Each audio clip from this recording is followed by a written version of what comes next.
Ang tunog ng orasan ay tila humahampas sa dingding. Tik, tik, tik. 1, 2, 3 segundo. Sa bawat tibok ng oras, si Elas ay mas lalo lang naiipit sa isang uri ng katahimikang hindi niya kayang ipaliwanag, isang uri ng tahimik na parang may humihina sa dilim, hindi niya nakikita, pero nararamdaman. Ang kanyang bahay ay matatagpuan sa isang maliit na bayan sa paanan ng kabundukan. Hindi ito luma, ngunit matagal na rin simula noong may nagbigay dito ng bagong simula. Mula nang pumanaw ang kanyang ama 5 taon na ang nakararaan, nanatiling pareho ang lahat, mga kurtinang alikabok, mga kwadro sa dingding na medyo nakatagilid, at mga bagay na akala mo may sariling buhay sa katahimikan. Si Elas ay isang guro sa pampublikong paaralan, ngunit simula nang lumipat siya sa bahay ng kanyang ama, tila unti-unting humina ang kanyang lakas. Pagod lang, lagi niyang sinasabi. Pero sa totoo lang, kahit natutulog siya ng mahaba, pakiramdam niya ay laging may bumubuntot. Noong gabing iyon, habang nakaupo siya sa sulok ng sala, iniikot ang isang lumang pitaka, naramdaman niyang may bumigat sa dibdib niya. May laman ng pitaka, hindi pera, kundi isang lumang resibo, at sa likod nito, may sulat kamay. Hindi lahat ng yaman ay nakikita. Napakunot no siya. Luma na ang tinta. Kilala niya ang sulat kay Itay. Ano bang ibig mong sabihin dito, Tay? Bulong niya. Tumayo si Elas at tiningnan ang buong bahay, para bang bigla itong naging estranghero. Ilang taon na siyang naririto, ngunit bakit ngayon lang niya napansin ang mga bitak sa kahoy ng hagdan, ang agyo sa kisam ng kusina, at ang lamat sa salamin ng aparador. Sa kanyang pagtayo, naramdaman niyang may matigas sa ilalim ng carpet sa tabi ng kama sa kwarto. Lumuhod siya, tinanggal ang carpet, at may natagpo ang lumang kahon, kulay tsokolate, may kalawang ang mga sulok. Hindi niya alam kung bakit nanginginig ang kamay niya habang binubuksan ito. Wala namang tunog, pero para bang may bumulong sa tenga niya, pag binuksan mo yan, magbabago ang lahat. Sa loob ng kahon ay may sobre, selyado, hindi pa nabubuksan. Nakalagay sa harap. Para kay Elas, kung dumating ang araw. Francisco. Napaupo siya sa kama. Francisco. Ang pangalan ay parang martilyong bumagsak sa alaala. Si Padre Francisco. Ang kumpare ng kanyang ama. Hindi na niya ito nakita mula nang mamatay ang matanda. Malabo ang alaala, pero alam niyang ito ang paring laging humihiling na panatilihing maayos ang bahay dahil sa enerhiya. Hindi siya naniniwala noon. Ngayon, hindi siya sigurado. Binuksan niya ang sobre. Mahal kong Elas. Kung nababasa mo ito, ibig sabihin ay nagsimula ka ng makaramdam. Ang bahay ay hindi lang tahanan, ito rin ay salamin. Lahat ng iniipon mo, pag-ibig, galit, takot, pera, ay bumabakat sa mga pader nito. Ang ama mo'y maraming itinago, akala niya'y para sa ikabubuti. Ngunit may mga bagay na hindi dapat pinipigil. May mga lugar sa bahay na hindi dapat gawing imbakan, lalo na ng pera. Ang yaman ay parang tubig, dapat umaagos, hindi nakatambak. Kung hahayaan mong manahimik ang enerhiya, ito ay magiging usok. Hanapin mo ako. Marami pa tayong kailangang pag-usapan. Ngunit bago iyon, linisin mo muna ang bahay. At alamin kung saan mo itinatago ang iyong tiwala. Francisco. Sa gabing iyon, hindi siya makatulog. Hindi dahil sa takot, kundi dahil sa pagkagulantang. Parang may binuksan na pinto sa loob ng kanyang isipan, at hindi na ito pwedeng isara. Kinabukasan, nagsimula siyang maglinis. Unang beses na ginawa niya ito ng buo, mula kisam hanggang sahig. Naghanap siya ng mga lugar kung saan siya nagtatago ng pera, dokumento, alaala. Sa ilalim ng kanyang kama, sa likod ng mga libro, sa kahon ng sapatos na hindi na niya ginagamit. Habang ginagawa niya ito, naramdaman niyang para siyang nag-aalis ng alikabok sa loob ng sariling kaluluwa. Sa isang lumang drawer sa tabi ng kama, may natagpuan siyang sobre na may lamang pera, 5,000. Hindi niya naalala kung kailan niya ito inilagay doon. Tinitigan niya ito. Bakit dito? Bakit sa lugar kung saan siya nagpapahinga? Pang-emergency lang naman to, bulong niya sa sarili. Pero may boses sa loob niya na tila sumagot. O baka dahil natatakot ka? Hindi niya alam kung saan nanggaling ang tanong, pero hindi na niya maitanggi, natatakot siya. Takot mawalan. Takot maulit ang kahirapan ng kanyang ama. Takot magkulang. Sa unang pagkakataon, inamin niya ito. Muli niyang binuksan ang sulat ni Francisco. Tiningnan ang huling linya. Alamin kung saan mo itinatago ang iyong tiwala. Sa mga sumunod na araw, hindi na mapakali si Elas. Nakapasok pa rin siya sa trabaho, ngunit tila lutang. Sa bawat silid ng bahay, tila may tanong na nakatago sa mga sulok. Isang hapon, habang papauwi, dumaan siya sa simbahan. Doon, sa harap ng estatwa ni San Francisco de Asís, nakita niya si Padre Francisco, matanda na, puti na ang buhok, pero ang mga mata ay pareho pa rin, malalim, mapagmasid. Hindi ko inaasahang makita ka rito, sabi ni Francisco, hindi nagulat. Ako rin, hindi ko inaasahang hahanapin kita. Ngumiti ang pari. Ngunit andito ka. Padre, may kailangan akong maintindihan. Tungkol sa bahay. Tungkol sa pera. Enerhiya. At sa sarili ko na rin, siguro. Tumango si Francisco. Halika. Magkape tayo. Mahaba ang kwento niyan. Habang umuusok ang tasa ng kape sa harapan niya at ang amoy ng cinnamon ay sumasama sa hangin ng hapon, inumpisahan ni Padre Francisco ang kanyang kwento, hindi sa paraang pangaral, kundi para bang isa ring kumpisal. Ang mga salitang binitiwan niya ang magiging simula ng tunay na pagbabago sa buhay ni Elas. Hindi lahat ng kalat ay makikita ng mata, ani Padre Francisco, habang mainat na inilalapag ang kanyang tasa ng kape sa maliit na mesa sa veranda. Mainit ang hapon, ngunit may malamig na simoy ng hangin na tila nagpapagaan ng bigat sa dibdib ni Elas. Tahimik siyang nakikinig, ang mga matay nakatuon sa matandang pari na tila walang binabago sa kilos kahit ilang taon na ang lumipas. Pasensya ka na kung hindi ako agad nagpakita, dagdag pa ng pari. May mga bagay kasi na kailangang matutunan muna sa katahimikan bago marinig sa salita. Tumango si Elas, bagaman hindi pa rin niya lubos maintindihan kung anong landas ang kanyang tinatahak. Gusto niyang tanungin ng direkta, bakit ngayon? Ano bang meron sa bahay na yon? Pero ang dila niya ay parang may bigat. Kaya't nakinig na lamang siya. Tandaan mo, patuloy ni Francisco, ang bahay ay parang katawan. Lahat ng iniipon mo, galit, takot, alaala, pera, ay nagiging bahagi ng daloy sa loob nito. Kung hindi mo nililinis, nabubulok. Napakunot no si Elas. Pera, padre? Paano nabubulok ang pera? Ngumiti si Francisco, ngunit may lungkot sa kanyang mga mata. Hindi lang pera bilang bagay, kundi ang enerhiya sa likod ng pera. Ang intensyon, ang takot, ang pagkakait. Lahat ng yan may bigat. Nagkibit balikat si Elas. Pero hindi ba't responsibilidad lang yon? Mag-ipon. Maging maingat. Para sa kinabukasan. Walang masama sa pagiging mainat, tugon ng pari. Ang masama ay kapag sinasakal mo ang sarili mo para hindi mawalan. Kasi sa dulo, nawawalan ka rin. Hindi mo lang agad napapansin. Tumahimik ang paligid. Tanging tunog ng hangin at pagkaluskos ng mga dahon ang naririnig. Tinitigan ni Elas ang kanyang mga palad. Hindi niya alam kung ano ang nararamdaman niya, pagkalito, inis, o takot na baka tama ang matanda. Aminin mo na lang, bulong ni Francisco. May pera kang itinatago sa ilalim ng kama mo, hindi ba? Napatayo si Elas na bigla. Paano mo nalaman? Hindi mahalaga kung paano, sagot ni Francisco, hindi natinan. Ang mahalaga ay bakit. Bakit mo ito ginagawa? Anong pakiramdam ang dinidikit mo sa perang yan? Proteksyon ba? Takot? Duda? Hindi agad nakasagot si Elas. Ganito na lang, mungkahi ni Francisco. Mag-ikot tayo sa bahay mo. Sabihin mo sa akin kung saan ka nagtatago ng pera. At kung bakit mo pinili ang bawat lugar. Pumasok silang dalawa sa bahay. Bumungad kay Francisco ang espasyo na, sa unang tingin, ay malinis at maayos. Ngunit nang magsimula silang maglakad-lakad, tila may mga bahaging lumalamig ang hangin, at may mga sulok na nagmumukhang mas makitid kaysa dati. Dito, sabi ni Elas habang itinuturo ang ilalim ng kama. May sobre akong inilagay dyan. Para sa mga hindi inaasahang gastos. Lumuhod si Francisco at tiningnan ito.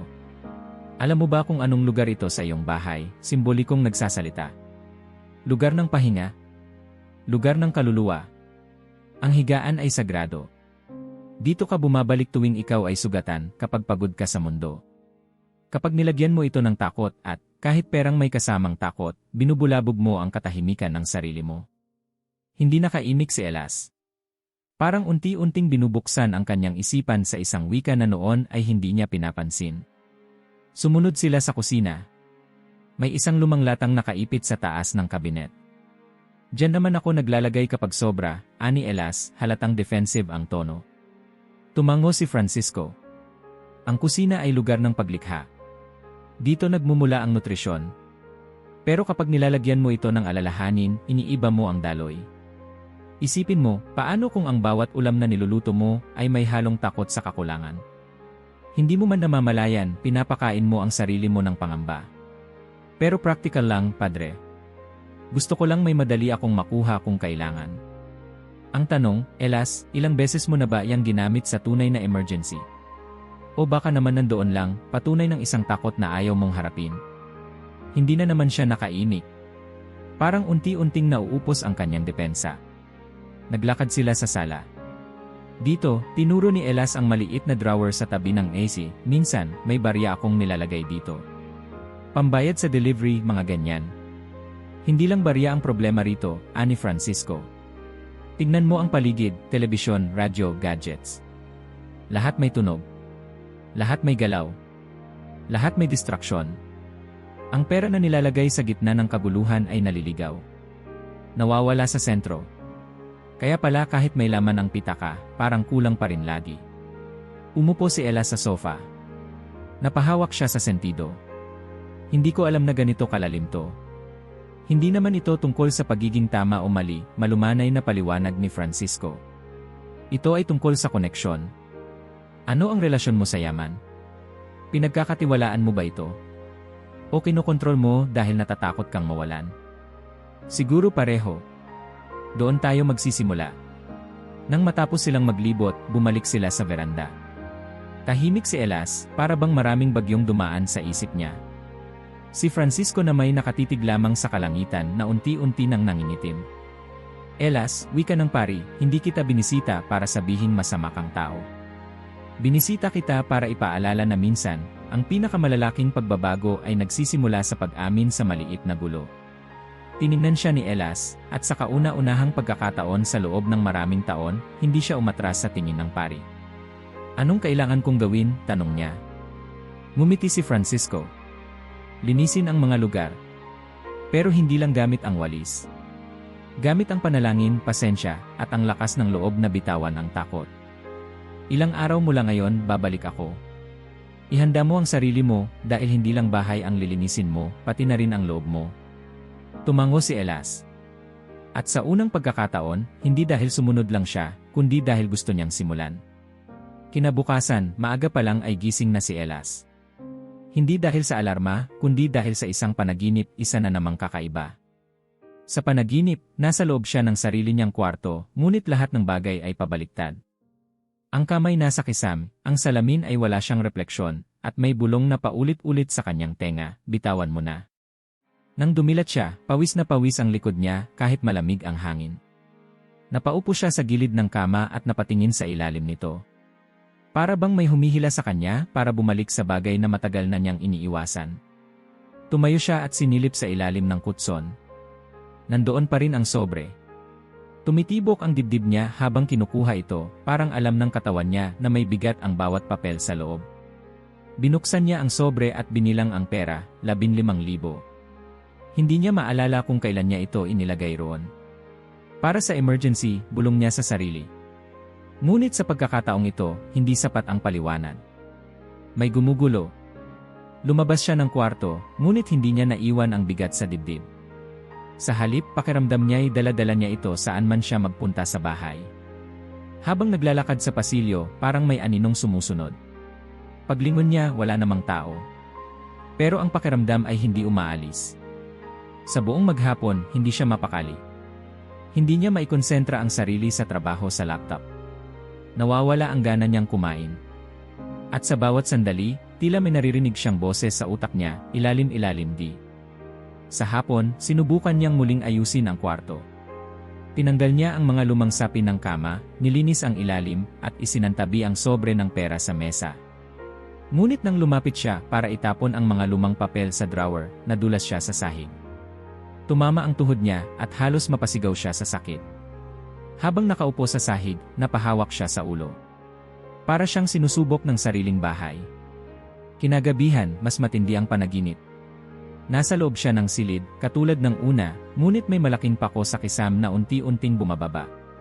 Hawak niya ang sobre ng pera, at habang nilalapitan siya ng pako, nararamdaman niyang humihigpit ang hawak niya sa sobre. Tapos may boses, bitiwan mo o ikaw ang babagsakan. Pagkagising niya, tuluyan na siyang nilamon ng kaba. Huminga siya ng malalim at naupo sa kama. Doon niya naalala ang sinabi ni Padre Francisco.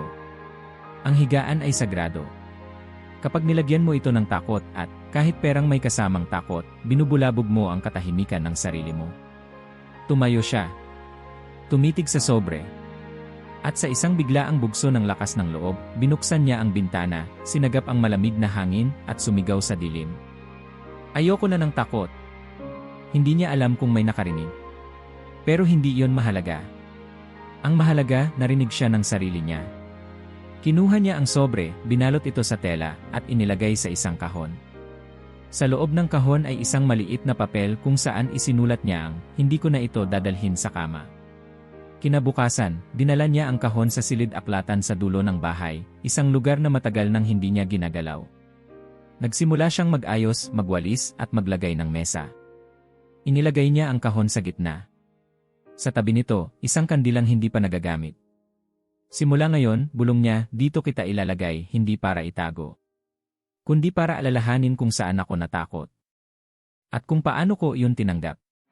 Nang gabing iyon, sa unang pagkakataon sa maraming linggo, mahimbing ang kanyang tulog. Ngunit bago tuluyang mapanatag ang kanyang loob, isang huling panaginip ang bumisita, isang batang lalaki na hawak ang kandila, nakatayo sa pintuan ng silid-aklatan. Isa pa, sabi ng bata. May isa pang lugar na hindi mo pa nililinis. At naglaho ito sa dilim. Hindi pa man lumilipas ang 2 araw mula nang ilipat ni Elas ang pera mula sa ilalim ng kanyang kama, muling nagpakita ang panaginip. Sa pagkakataong ito, wala sa kwarto ang tanawin, kundi sa kusina. Doon, nakita niyang umaapoy ang kalan habang may sumisigaw sa labas ng bintana. Pagmulat niya, mabilis siyang bumangon at dumiretso sa kusina. Wala namang sunog, ngunit may naamoy siyang amoy kalawang. Pagbukas niya ng isang lumang kabinet sa taas ng kalan, doon niya nakita ang lumang latang pininturahan pa niya ng itim at naalala agad kung bakit ito pamilyar. Para sa di inaasahang gastos, bulong niya. May ilang libong pisong nakaipit sa loob. Bariyang may halong lumang papel na mukhang pinag-ipunan sa panahong hindi pa siya nagtitiwala sa bangko. Iniwan niya ito roon ilang buwan na ang nakalilipas. Nakalimutan na. O baka sadyang piniling kalimutan. Kinabukasan, habang naglalakad siya sa palengke, nakasalubong niya si Aling Doray, ang matandang kapitbahay. Pero sa halip na karaniwang ngiti, sinimangutan siya nito. Di mo man lang sinagot yung mga tawag ko, Elas. Ilang linggo na kaming walang pailaw sa kalsada sa harap ng bahay niyo. Ha? Akala ko inaayos na yon. Dahil sa'yo dapat yan naresolba. Ikaw ang may kakilala sa barangay. Pero wala kang ginawa. Hindi na siya nakasagot. Hindi niya naalala kung kailan huling kinausap si Aling Doray. Ang totoo, naging tahimik siya nitong mga nakaraang linggo. Hindi dahil sa ayaw niyang makisangkot, kundi dahil tila may bumabalot na bigat sa kanyang pakikitungo sa ibang tao. Sa pag-uwi niya, napansin niyang wala siyang pambayad sa tray ng itlog na binili niya. Napilitan siyang gamitin ang ilang perang nasa lata sa kusina. At sa mismong araw na yon, natuklasan niyang kulang ang pambayad sa tubig. Parang lahat na lang sabay-sabay, bulong niya sa sarili. Parang may bumubukas na mga problema na matagal nang natutulog. Kinagabihan, muling bumalik si Padre Francisco. Tahimik siyang pumasok sa bahay ni Elas, ngunit ang tingin niya ay matalim. Tiningnan nito ang paligid, at walang sinayang na oras sa pagtatanong. May tinira ka pa, hindi ba? Tanong nito. Napayuko si Elas. Sa kusina ni. Tumango ang pari. Naalala ko yan. Ilang beses ko nang nakita sa mga tahanang pinuntahan ko. Lata sa loob ng kabinet. Madalas, malapit sa mantika. Pang-emergency lang, Padre. Para mabilis makuha kung kailangan. Lumapit si Francisco sa kabinet, kinuha ang lata, at inilapag ito sa mesa. Alam mo ba kung ano ang simbolo ng kusina, Elas? Lugar ng pagkain. Lugar ng paglikha.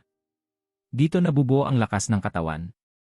Kung may lugar sa bahay na dapat may daloy ng pag-asa, ito yon. Kaya kapag nilalagyan mo ito ng takot sa kawalan, anxiety, sabi nga nila, pinupuno mo ng duda ang bawat lutong pagkain. Tinitigan ni Elas ang ibabaw ng mesa kung saan naroon ang lata. Pero padre, hindi ko naman nararamdaman noon. Ngayon lang. Noong nagsimula akong maglinis. Dahil ngayong mo lang hinayaan ang bahay na magsalita. Noon, binibingi mo ang sarili mo sa damdamin nito. Tahimik ang sumunod na minuto. Hanggang sa nagsalita ulit ang pari, mahina ngunit may diin. Alam mo ba kung bakit madalas nagkakaproblema ang mga taong may pera sa kusina? Umiling si Elas. Dahil hindi mo pwedeng pagsabayin ang apoy ng nutrisyon at ang lamig ng pangamba sa isang lugar. Isa sa kanila ang lalamunin ang isa. Kaya't madalas, ang tinapay ay nauwi sa abo at ang mga ulam ay nagiging mapait kahit walang lasa talaga. Pagkatapos ng pag-uusap, nagpasya si Elas na linisin ang kabinet. Tinanggal niya ang lata, pinunasan ang loob, at sa huling sandali bago niya isara ang pinto, parang may naaaninag siyang alingas-ngas sa gilid ng mata, animoy anino na nagmamasid. Agad siyang napalingon. Wala naman. Kinabukasan, nagising siya ng mas magaan ang pakiramdam. Nagluto siya ng almusal, itlog, kanin at kape. Ngunit habang naglalakad sa gilid ng kusina, nadapa siya. Natapakan niya ang isang lumang resibo na nahulog mula sa sulok ng kabinet. Pinulot niya ito. Nakalagay sa likod. Huwag mong lutuin ang takot. Matutunaw lang ito at babalik sa'yo. Pamilyar na sulat. Galing kay Itay. Napahawak siya sa dibdib. Tila naulit ang mensahe mula sa ama kay Francisco at ngayon sa mismong bahay. Iisa lang ang sinasabi sa kanya, bitawan mo na ang takot, lalo na kung iniimbak mo ito sa lugar na dapat ay pinagmumulan ng lakas. Muli niyang tinawag si Francisco, hindi para humingi ng tulong, kundi para sabihin handa na siyang ayusin ang iba pa. Ano na susunod, padre? Tanong niya habang naghahay ng tsaa. Hindi sumagot agad ang pari.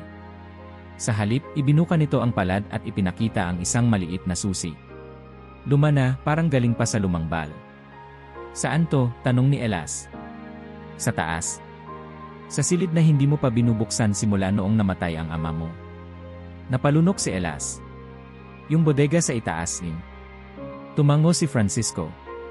Handa ka na bang harapin ang mga iniwang hindi mo gustong balikan? Saglit na katahimikan. At pagkatapos, isang malalim na hinga. Umagang-umaga pa lang, hawak na ni Elas ang susi. Tumitimbang ito sa palad niya na parang mas mabigat kaysa sa laki nito. Parang hindi lang metal ang gawa, kundi alaala. Tumayo siya sa paanan ng lumang hagdan patungong ikalawang palapag ng bahay, kung saan naroon ang pintong matagal ng nakakandado. Ang dating bodega ng kanyang ama. Isang silid na, simula nang pumanaw si Don Ricardo, ay tila hindi na muling huminga. Sa bawat taon na lumipas, tila mas lalo lang lumalalim ang katahimikan nito. Isa, dalawa, tatlong hakbang. Tumitili ang kahoy sa bawat yapak. Nang maabot niya ang pinto, kinapa niya ang kandado. Marumi na. Kalawangin. Nang isuksok niya ang susi, parang may kumikirot sa dibdib niya. Isang pakiramdam na hindi maipaliwanag, takot, galit, o baka pangulila. Tumunog ang seradura. Bukas. Dahan-dahang bumukas ang pinto. Bumungad ang amoy ng alikabok, ng kahoy na lumana at panahong matagal nang lumipas. Sa loob, may mga lumang kahon, upuang sirang paa, lumang bentilador, at isang aparador na nakatalukbong ng tela. Pumasok siya. Humakbang sa alikabok. Hindi pa man siya nakakalayo ay napansin niyang may isang kahong nakahiwalay sa iba. Parang inilaan talaga para mapansin. Lumuhod siya. Hinipa ng alikabok. Sa ibabaw ng kahon, may nakasulat sa lumang tinta, para kay Elas. Kapag oras na, binuksan niya ito. Nasa loob ang isang lumang sobre, kulay dilaw na at bahagyang basag ang gilid. May lamang salapi, makalumang pera. Isiniksik sa pagitan ng ilang sulat kamay. May sulat ang kanyang ama. Anak, kung nababasa mo ito, ibig sabihin ay nakita mo na ang lugar na matagal kong itinago. Hindi ito para sa takot. Hindi rin para sa pag-aari. Ito ay para maalala mo kung gaano kahalaga ang hindi mo nakikita. Hindi lahat ng kayamanan ay panatag. May mga bagay na, kapag itinago mo ng matagal, ay lumalayo rin sa'yo. Paalala lang, huwag mong hayaan na ang pera ang magturo sa'yo kung sino ka. Napalunok si Elas. Hindi niya alam kung ano ang mas bumigat, ang pera sa sobre, o ang bigat ng panahong nilakbay para makarating sa kanya ang sulat na yon. Umupo siya sa lumang silya. Napatingin sa kisame kung saan may guhit ng tubig ulan. Lahat ng bagay sa silid ay tila nakatingin sa kanya, naghihintay ng sagot, anong gagawin mo ngayon? Sa mga sumunod na araw, napansin niya ang pagbabago sa sarili. Hindi na siya makapagdesisyon ng mabilis pagdating sa pera. Tuwing may kailangang bayaran, parang lagi siyang nagdadalawang isip. Tuwing may kita, parang may pumipigil sa kanya para gamitin ito. Isang gabi, habang nagbabudget siya ng gastusin sa papel, napansin niya na para bang lahat ng plano niya ay paulit-ulit lang, bayad dito, ipon doon, balik sa umpisa. Wala siyang mailagay sa kolum ng T para sa sarili. Hindi dahil kulang ang pera, kundi dahil parang hindi niya na ito maramdaman na kanya. Parang napakalayo ng pera sa kanya, kahit hawak niya ito. Sa isa sa mga pag-uusap nila ni Francisco, ibinahagi niya ito. Padre, ewan ko kung anong nangyayari. Para bang kahit anong gawin ko, hindi ako makapagdesisyon ng maayos. Parang lagi akong natitigilan. Galing ka na sa itaas, hindi ba? Tanong ng pari. Tumango siya. May nakita akong sobre. Galing kay Itay. Sabi ni Francisco habang marahang iniikot ang tasa ng kape. Ang silid na iyon kung saan nakatago ang nakaraan, ay madalas ding nagsisilbing lugar kung saan namumugad ang mga hindi natapos na tanong. Anong ibig mong sabihin? Ang perang natagpuan mo, Elas, ay hindi lang papel. May dalang alaala. May bigat ng intensyon. At kung hindi mo ito maiproseso, madadala mo yung bigat nyon sa bawat desisyon mo. Tahimik si Elas. May sinasabi ang katawan niya, pero hindi pa niya matukoy. May tampo ka ba sa iyong ama? Tanong ni Francisco, direkta. Nagulat siya. Wala naman. Sigurado ka ba?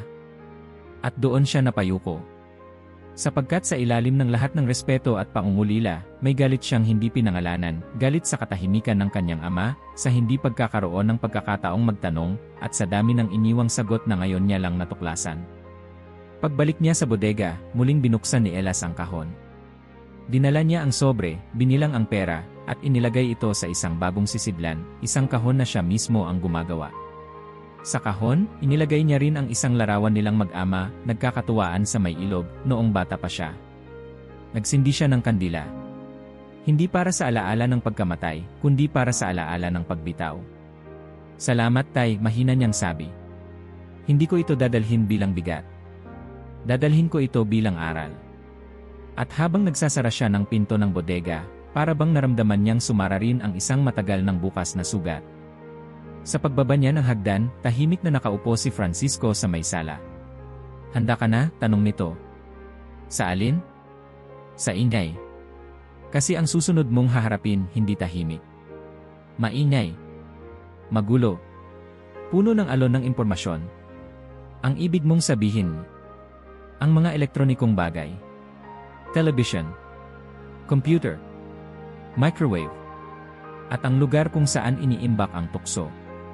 Ngumiti si Elas, bahagyang pagod pero determinado. Handa na ako. Mula sa hagdan ng lumang bodega, bumaba si Elas na may dalang pakiramdam ng pagkaaninag, parang may bahagi ng sarili niyang bigat ang naiwan sa itaas. Ngunit bago pa man siya makaramdam ng gaan sa dibdib, napansin niyang naka-on ang telebisyon sa sala, walang nanonood, tumutugtog lang ng trailer ng isang pelikula na paulit-ulit.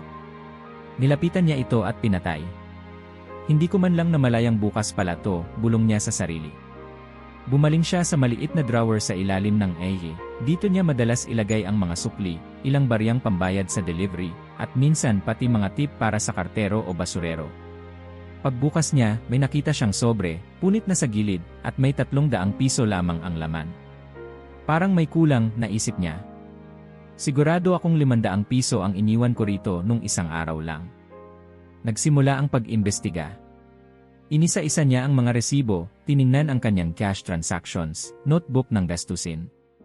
Ngunit wala siyang mahanap na klarong sagot. Nawala ang 200, hindi sa nakawan, kundi sa kawalang malay. Sa sumunod na mga araw, napansin niyang paulit-ulit ang ganitong pangyayari. Minsang bumili siya ng bagong charger online na hindi niya kailangan. Isang gabing hindi makatulog, nauwi siya sa pag-order ng mamahaling kape. Naisip niyang gusto ko lang naman mag-reward, Ngunit habang tinitingnan ang bank balance, unti-unting lumiliit ito at mas mabilis pa sa inaakala niya. Muling bumisita si Francisco. Walang dalang sermon, ngunit dala ang isang kahon ng asin at isang maliit na kampanilya. Saang bahagi ka ngayon nagtatago? Tanong ng pari habang nakaupo sa sofa. Sa drawer sa ilalim ng AE, sagot ni Elas, hindi na nagpaligoy-ligoy. Gamit mo pa ba? Hindi ko nga napapansin. Bukas lang palagi ang AE, pati Wi-Fi. Kahit wala akong ginagawa, umiikot lang ang tunog sa bahay. Ngumiti si Francisco. At diyan nagsisimula ang pinakamalakas na kalaban ng disiplina, ang di nakikitang ingay. Lumapit siya sa telebisyon, hinipo ang likod, at inangat ang isang maliit na modem. Ito, anya, ay tila walang boses. Pero araw-araw, humuhuni sa frequency ng isip mo. Padre, hindi ba medyo sobra naman? Wi-Fi lang yan.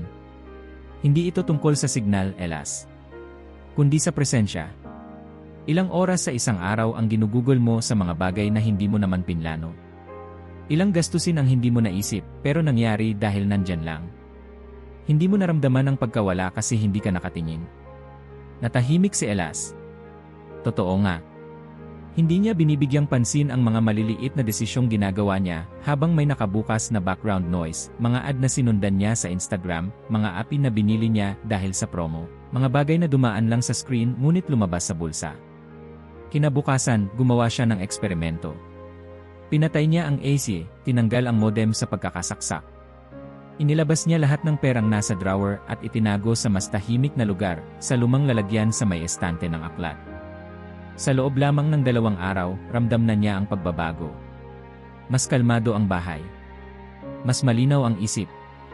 Nakapagsulat siya ng plano para sa susunod na buwan, pati listahan ng mga bayarin na dati hinuhulaan lang niya. Ngunit isang gabi, nang mapadaan siya sa sala, tila may narinig siyang mahinang tunog mula sa patay na telebisyon. Parang garalgal. Napalapit siya. Walang ilaw, walang sigla ang screen, ngunit para bang naroroon pa rin ang ingay. Bigla, naalala niya ang panaginip ilang linggo na ang nakalilipas, ang batang lalaki na may kandila, nagsabing may isa pang lugar. Maingay, bulong niya noon. Ngayon niya lang naintindihan ang ibig sabihin. Sa pagbalik ni Francisco makalipas ang ilang araw, binungad agad ni Elas ang mga ginawa niya. Pinatay ko lahat, padre. Pati radio, modem, nilipat ko na rin ang pera. Anong napansin mo? Parang mas konti ang kagustuhan kong gumastos. Mas malinaw ang gusto ko. Parang dati, hinahatak lang ako ng mga bagay kahit hindi ko naman kailangan. Tumango si Francisco. Alam mo na ngayon, hindi lang katahimikan ang nagpapalakas sa disiplina, kundi ang kakayahang pumili kung ano lang ang papayagan mong pumasok sa paligid mo. Pero paano kung kailangan ko ang AG o ang internet? Walang masama sa paggamit. Ang tanong ay, sino ang may kontrol? Ikaw o sila? Tila may kumislap na liwanag sa loob ng dibdib ni Elas. Hindi ito epiphany na parang kidlat, kundi init na paunti-unting lumalawak. Isang uri ng kaalaman na naramdaman, hindi lang naintindihan. Pagkatapos ng usapan nila, iniayos ni Elas ang sala. Wala na ang drawer ng perang kalat. Pinalitan niya ito ng isang maliit na halaman. Naglagay siya ng orasan na hindi digital. Pinanatiling patay ang ingay sa gabi, at may limitasyon sa paggamit ng gadgets. Bago matulog, nagsindi siya ng kandila. Sa ilalim nito, isinulat niya sa papel. Ang ingay na hindi mo maririnig, ang siyang lalason sa tahimik mong intensyon. At sa unang pagkakataon, narinig niya ang sarili niyang huminga, buo, malalim, malaya. Umaga pa lang ay ramdam na ni Elas ang panawagan mula sa likod ng bahay. Hindi ito boses, hindi rin huni, kundi isang uri ng hatak, parang may hinihintay siyang hindi pa niya nadadalaw. Pagbukas niya ng bintana, nasulyapan niya ang lumang garaheng yari sa yero, bahagyang kalawangin na, at ang mga gamit sa loob ay nakasalansan sa gulo. Ilang taon na rin niyang hindi pinapasok iyon. Doon niya lang dinadala ang mga bagay na wala ng silbi pero baka magamit pa. Gulong ng bisikleta. Sirang bentilador. Lumatlipas na mga karton. At isang malaking kahon na hindi niya pa rin nailalabas simula pa noong kolehiyo. Pagbukas niya ng pinto ng garahe, sumalubong agad ang amoy ng alikabok at langis. Umalinggaw ang kaluskos ng paa niya sa semento, parang tinig ng mga lumang taon na nagbabalik. Sa isang sulok, naroon ang kahon. Lumuhod siya. Binuksan. Mga lumang barya, lumang pera, koleksyon niya noon. May mga galing sa iba't ibang probinsya, iba't ibang taon. Bawat isa ay may kwento. O akala niya'y ganoon. Ngunit ngayong tinitingnan niya ito, ibang klaseng bigat ang bumalot sa paligid. Parang may namumuong usok na hindi galing sa apoy. Sa isang kisapmata, lumamig ang hangin. Napasinghap siya. May isa sa mga barya na tila nangingitim, bagaman hindi pa naman kalawangin. May inisyal na hindi niya maalala kung kailan niya nakuha. Hindi niya matandaan kung saan ito nanggaling. Kinagabihan, dumating si Francisco. Hindi pa man siya nakakapasok sa loob ng bahay, agad na naramdaman ang enerhiya ng garahe. Nadama mo na, ano, bungad niya habang binubuksan ang pinto. Padre, may kahon sa loob ng garahe. Koleksyon ko dati. Pero may kakaiba, parang may laman ang hangin. Pumasok silang dalawa, dumiretso sa kahon. Tahimik si Francisco. Dinampot niya ang baryang may inisyal at tiningnan ito sa ilalim ng ilaw. Tumitig siya kay Elas, mabigat ang tingin. Hindi lahat ng bagay ay dapat pinananatili. Regalo lang yan noon, Padre. Wala namang masama, di ba? May mga bagay na hindi masama sa tingin, pero may kasamang alaala o intensyon na hindi mo alam. At kapag itinabi mo iyon sa iyong tahanan, pinapapasok mo rin ang bitbit nilang enerhiya. Umupo sila sa gilid ng garahe. Ang alinggaw ng paligid ay tila nakikisali sa usapan. Naaalala mo si Mariana? Tanong ni Francisco. Elena. Yung tindera sa tapat. Hindi. Si Mariana, taga roon sa kabilang baryo. Bata pa lang siya, may binigay sa kanyang kwintas ang tiyahin niya. Ginto, may ukit ng bulaklak. Maganda. Hindi niya naalis sa leg. Anong nangyari sa kanya? Magmula noong sinuot niya ang kwintas, tila sunod-sunod ang pangyayari. Una, nawala ang trabaho ng ama. Sunod, nagkasakit ang ina. Hanggang sa siya mismo ay nagka-anxiety at hindi na makalabas ng bahay. Dinala siya sa pari. Doon lang nila nalaman, ang kwintas pala'y minana mula sa isang babaeng nasawi sa alitan sa lupa. Hindi lang alahas ang minana ni Mariana, kundi ang bigat ng pangyayaring iyon. Tahimik si Elas.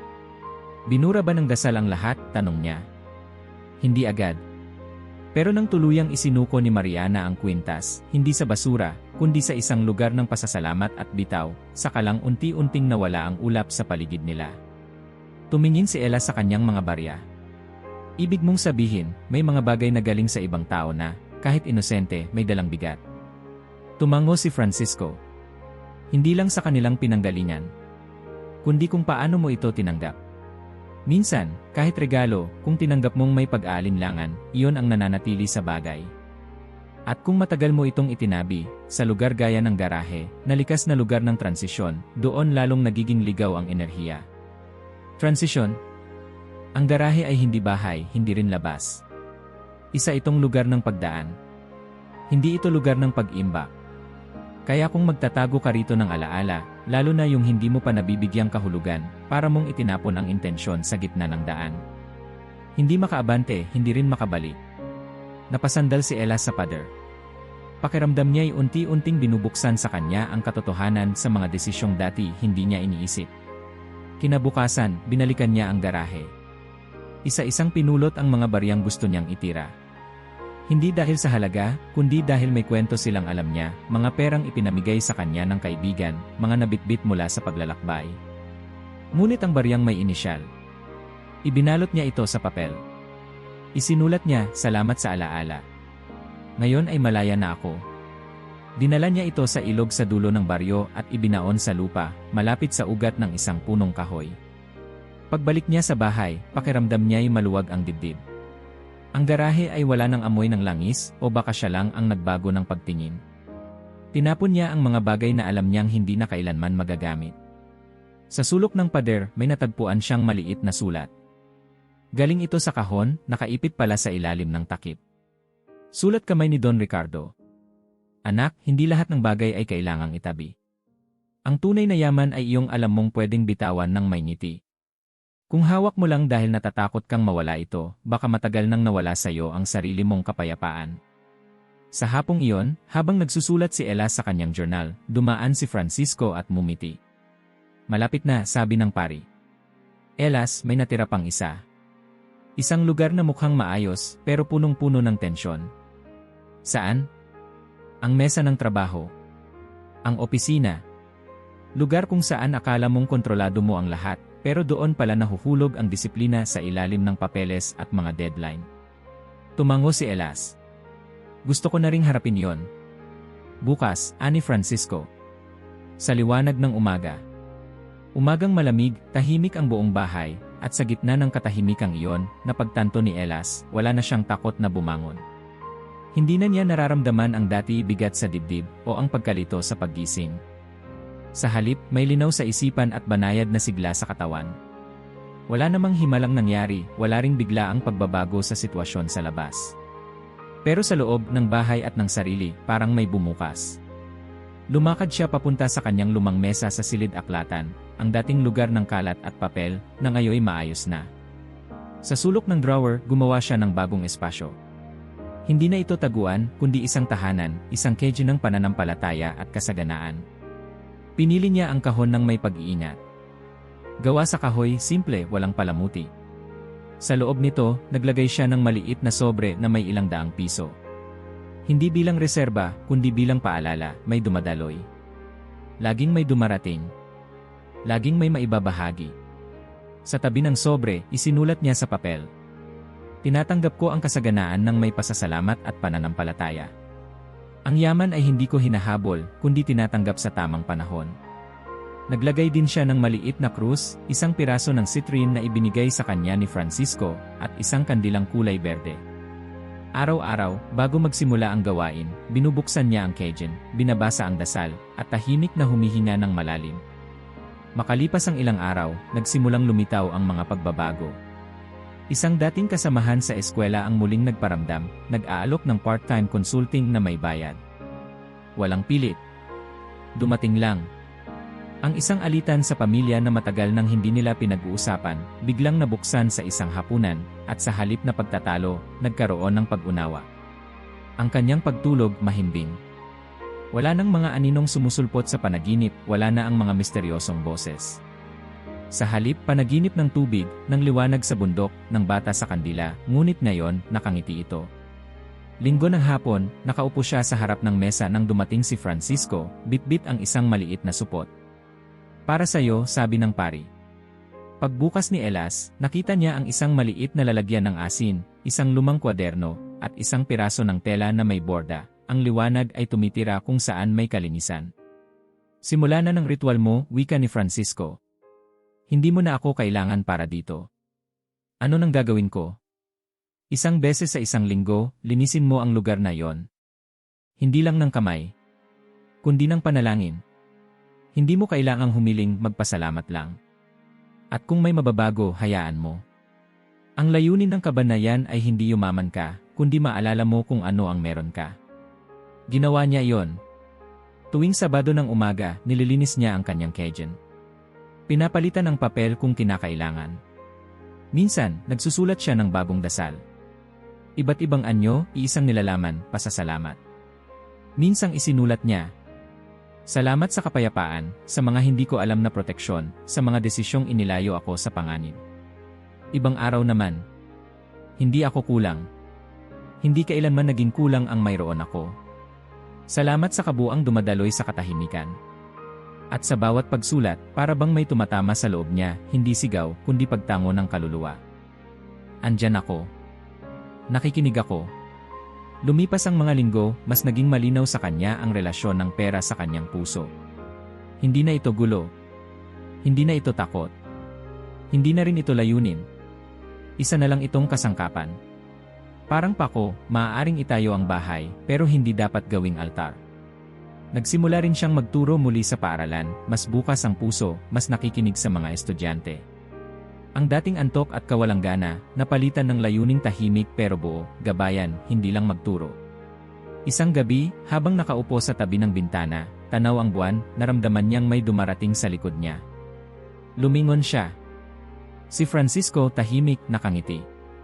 Napansin kong hindi ka na madalas magtanong, anya. Wala na akong kailangang itanong, sagot ni Elas. Hindi ko man alam lahat ng sagot, alam ko na kung paano makinig.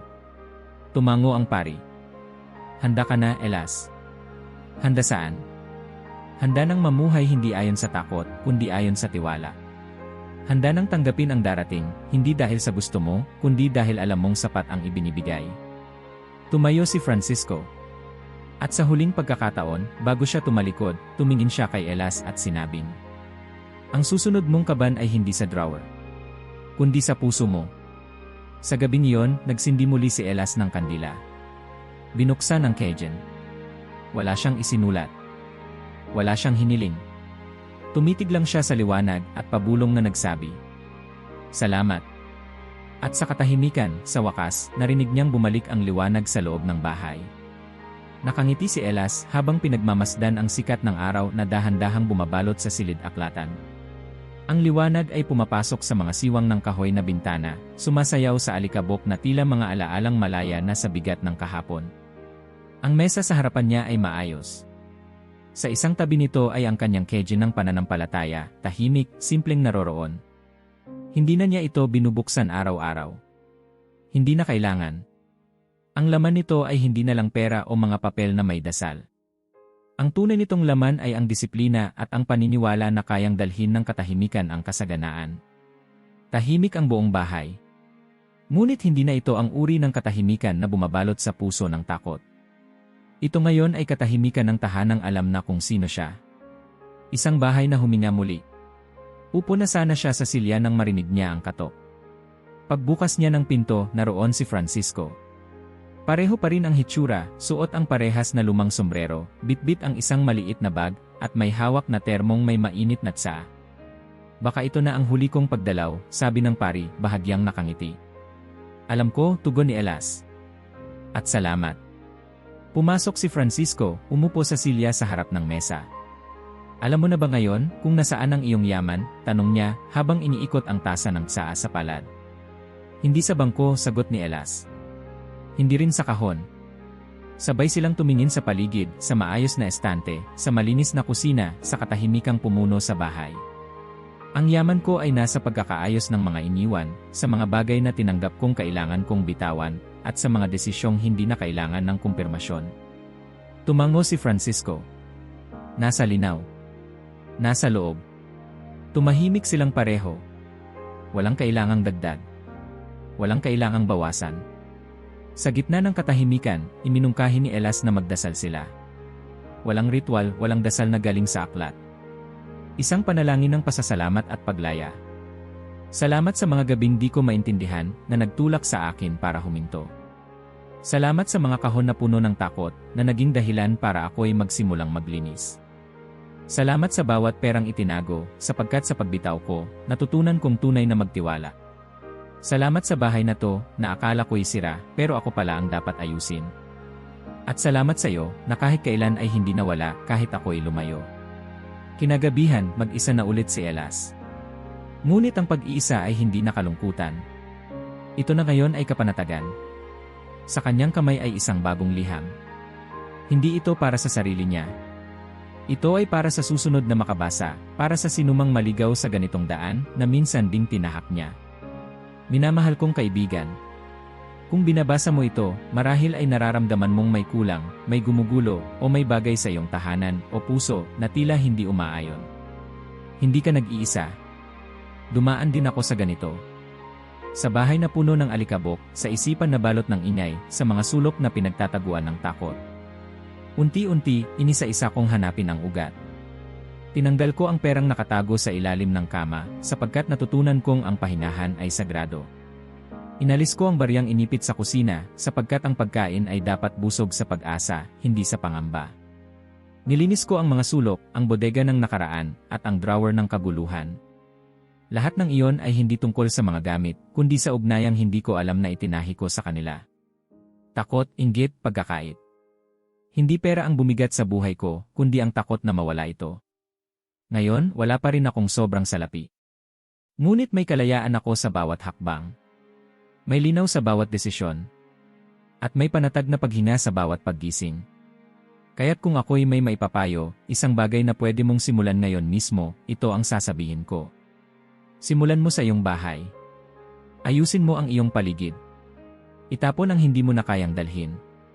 Buksan ang mga drawer na matagal mo nang hindi binuksan. Tanungin mo ang sarili, bakit ko ito itinago? Kanino ito galing? Ano ang nararamdaman ko kapag hinahawakan ko ito? At bitawan. Nang may pasasalamat. Doon mo makikita, unti-unting bumabalik ang sarili mo. At sa pagbabalik ng sarili, dumarating ang biyaya. Hindi mo kailangang laging humingi. Minsan, sapat na ang magpasalamat. Minsan, sapat na ang tahimik na pag-aayos. Sa dulo, ang tunay na tanong ay hindi kung gaano karami ang meron ka, kundi nasaan ang iyong yaman. Kung nasa takot, hindi mo ito mararamdaman. Kung nasa puso, hindi mo ito kailanman mawawala. Elas. Isinara niya ang sobre. Ipinatong ito sa mesa sa tabi ng kanyang kejen. Hindi niya alam kung kailan ito mababasa, ni kung sino ang makakakita. Pero alam niyang dapat itong naroon. Lumabas siya sa sala. Binuksan ang bintana. Sumagap ng malamig na hangin. Pinikit ang mata. Sa katahimikan, narinig niya ang sagot na matagal na niyang hinahanap. At hindi ito salita. Hindi ito ingay. Kundi isang matibay, buo, tahimik na kapayapaan. Mag-subscribe sa channel na ito, sama-sama nating pananatilihing buhayin ang diwa ng pakikiramay, pagpapakumbaba at katapangan na napakaganda. Naway laging sumainyo ang kapayapaan.